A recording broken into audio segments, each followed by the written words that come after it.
Hello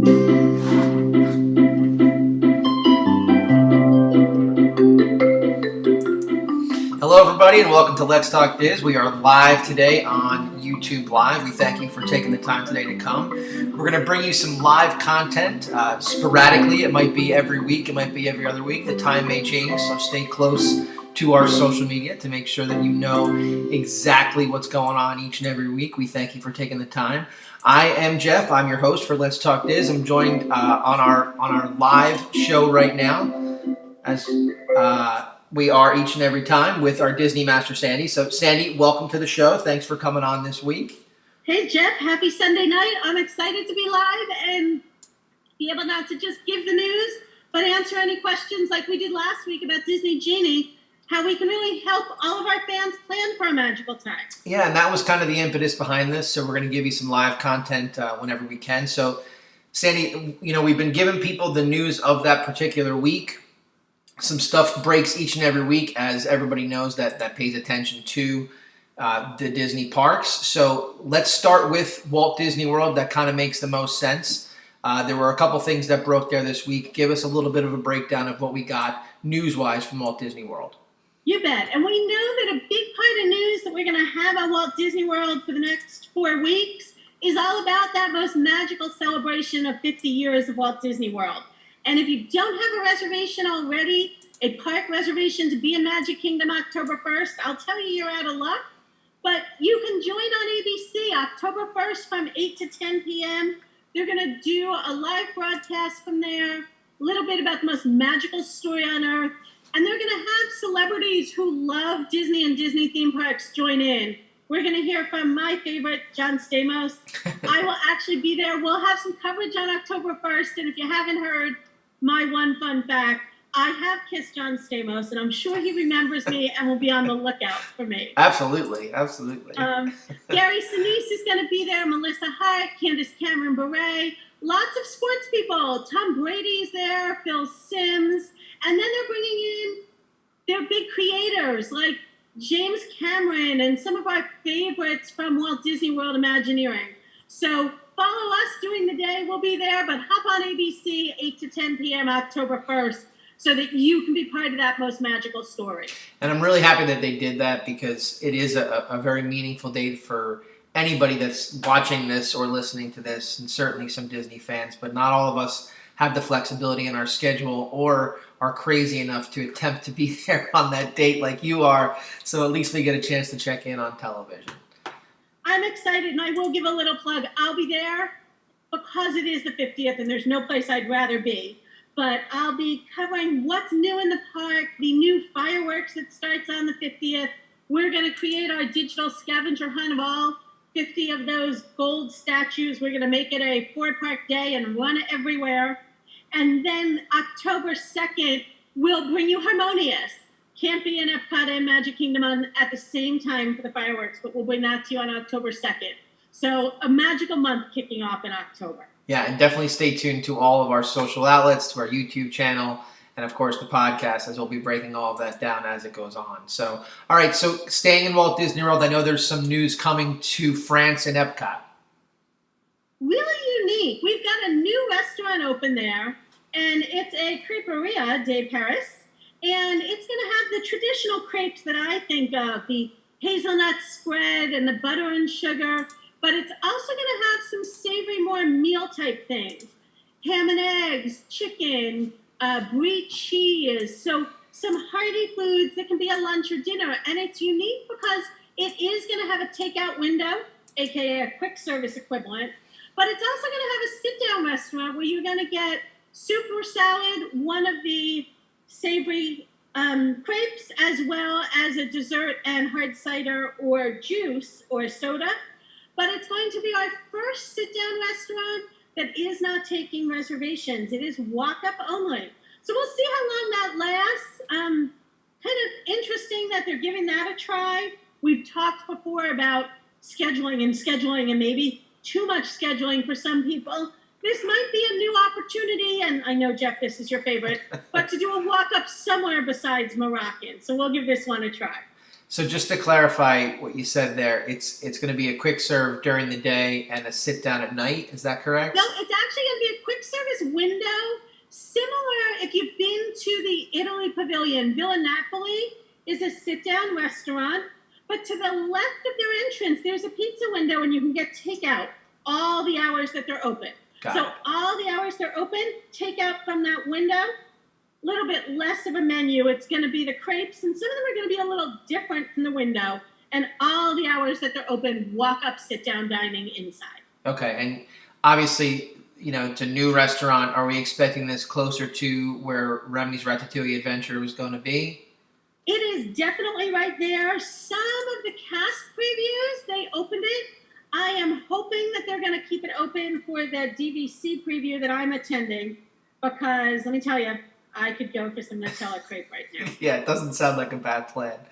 All right, so the next thing we're going to talk about in Walt Disney World, you know, is interesting. I was actually talking about it today with my extended family because my daughter did get a chance to ride Splash Mountain on this last trip that we had. She was finally tall enough, and we know that they're making a different transition with that ride. There was some information that came out this week about the Splash Mountain makeover. What was it? And I think it's really interesting.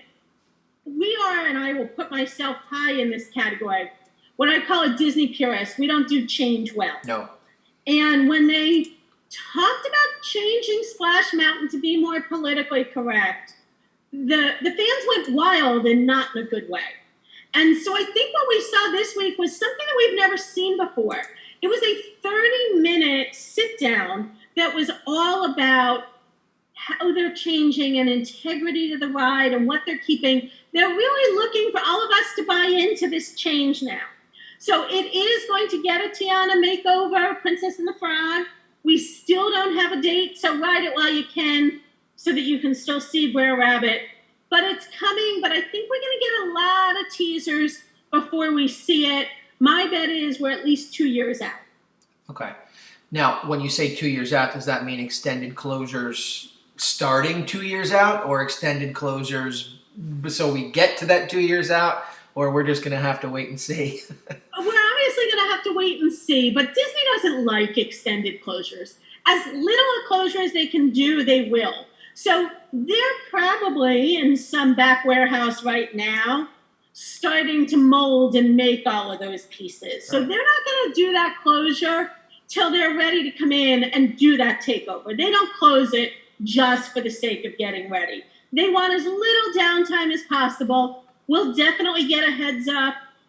It's funny. I was there on a cast preview day last July, right before they reopened to the public post-COVID, and you would have thought that Splash Mountain was closing the next day because that gift shop was picked over like crazy. So you can still stop in the Splash Mountain gift shop easily for at least the next year. Okay. But we'll keep you updated. Stay tuned. Yeah, definitely. All right. The next piece of news comes to have to do with fireworks, so break that down for us. I'm excited that they're bringing back one of the dessert parties. The Fairy Tale Fireworks Sparkling Dessert Cruise is coming. So that is held on the main lake to see the Magic Kingdom fireworks, which, as we know, we've only got 30 days to see Happily Ever After before they go. The dessert party is coming back September 18th, so there will be an opportunity to see the old fireworks before it changes over. Currently, it's Wednesdays and Saturdays only. It literally pulls away from the dock 50 minutes prior. It leaves from the Transportation Ticket Center.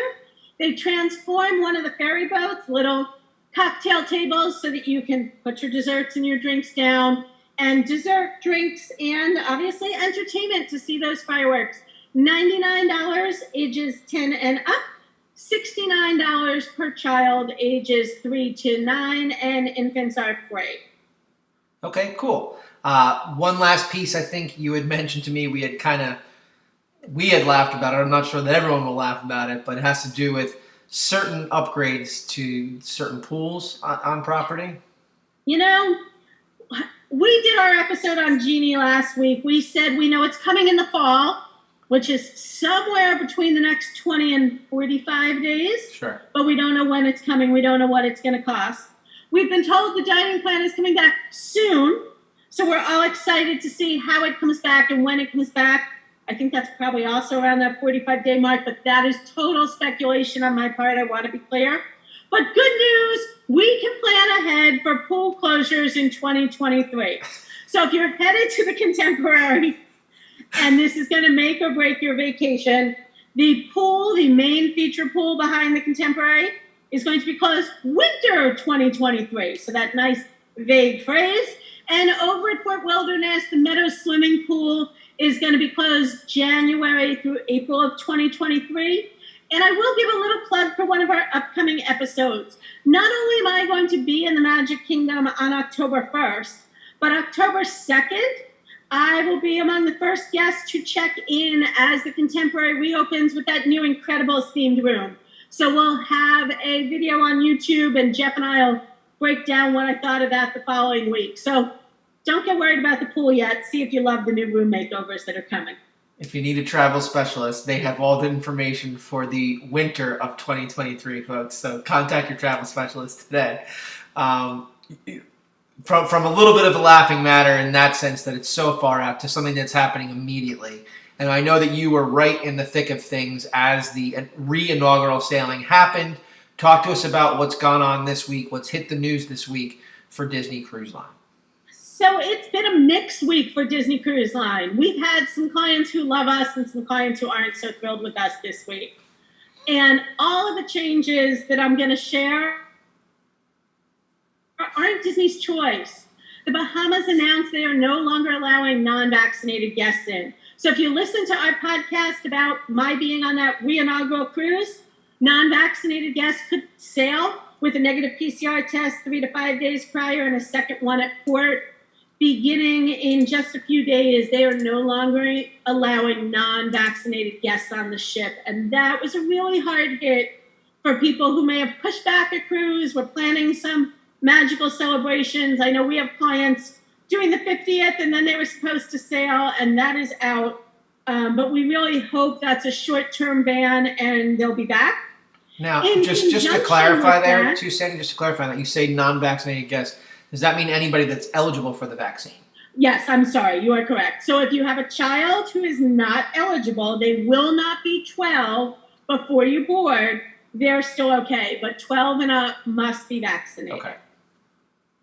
And because of that, it's caused some changes in itineraries. So from September 13th to October 4th, all of my 4-night Disney Dream clients were ecstatic to learn that they are now on that double dip cruise. They will have 2 stops at Disney's Castaway.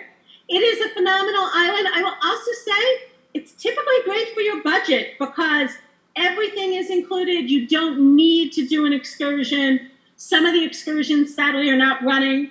One day I'm going to get my nerve up and parasail, but I've been saying that for about 10 years now. Parasailing is not running. But the Stingray excursions are running. You can scuba, but the island just offers so much for free. And again, one of the things I love about Disney's private island, you're not going to tender. It's pull right up and get right off.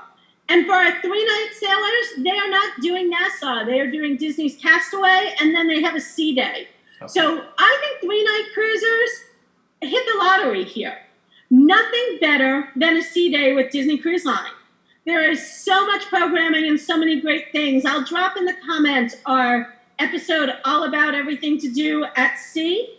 One of the things that 3-night cruisers typically don't get to do is that absolutely amazing brunch at Palo because it's only offered on sea days. So now our 3-night cruisers have that opportunity.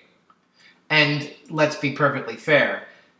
These sailings that you're seeing, the sailings that you were on, not overloaded, right? So a day at sea is not a traditional day at sea that we've seen pre-COVID. It's a little bit different now. You're going to have the ship, it's going to be a little bit more wide open, assuming that it stays with the pattern that we've seen so far since they've been sailing. Correct. My sailing was under 40%. So nice and open, great things to share.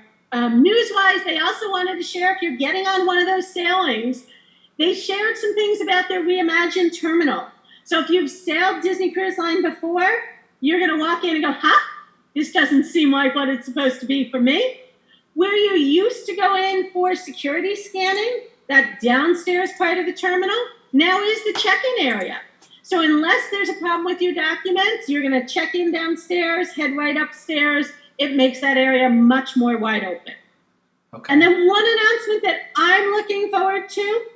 We've talked about the Aqua Mouse before, and the Aqua Mouse is going to be their roller coaster at sea. And it will now have 2 different shows. As you go through, there is a summer show and a winter show. It will rotate different days on the ship, and there'll be a sign which show you're getting. So kind of like those of you who remember the Great Movie Ride, there were 2 different opportunities on the Great Movie Ride. You never knew which one you were getting. Here you're going to know in advance, but it means everybody's going to want to Aqua Mouse twice. First of all, I love that. And second of all, I love how that no matter what we can do, you will find a way to work in the Great Movie Ride when possible. You have to. As I said in the beginning, I don't do change. So it's, it's still going to be MGM Studios to me. Well, let's close tonight with where it all began. Let's go out to California and talk to us about any news that hit out in Disneyland. Finally, we have been anxiously awaiting bookings for 2022 vacations at Disneyland. Like Jeff said, where it all began. If you haven't made it to Disneyland, this is the year. While there are some similarities to Walt Disney World, it's the only spot you're going to find the brand new Avengers campus with the Spider-Man web slingers. And it's the only spot you're going to find Kaiserland and Pixar Pier. So definitely want to head out to Disneyland. 2022 packages for their on-site and Good Neighbor hotels are available. And with that, thanks to all of our military families, military rates at Disneyland are now available through December 16th, 2022. So definitely a great time to plan to make memories. Awesome. Well, I do thank everybody for joining us tonight, whether it was live or whether you've caught us on a replay. As we said, we're going to be coming to you each and every week with some sort of news show, whether it's live like this or whether it is pre-recorded, but the news will be here on our YouTube channel, youtube.com. Jeff, if I can interrupt you for a second, we forgot to share our big news for next week. Well, I was about to do that, but you go ahead. No, it is definitely your news, so go ahead and do it. So next week we're going to have to bring our show to you a little bit earlier because I am going to be live in Epcot in Walt Disney World. Our show is going to be at 5 p.m. and I am going to be fresh off a preview of Ratatouille. So there'll be no fake background for me. I'll be talking to all of you from Epcot. And definitely get ready with your Ratatouille questions. Follow us on social during the day. Shoot the questions in case I need to get answers for you. But I can't wait to share not only the Disney news of the week, but my sneak peek there. Well, that is going to do it for us tonight. So thank you for taking the time to come and see us. And everything that Sandy said applies. So join us on all those platforms, and we will see you this week.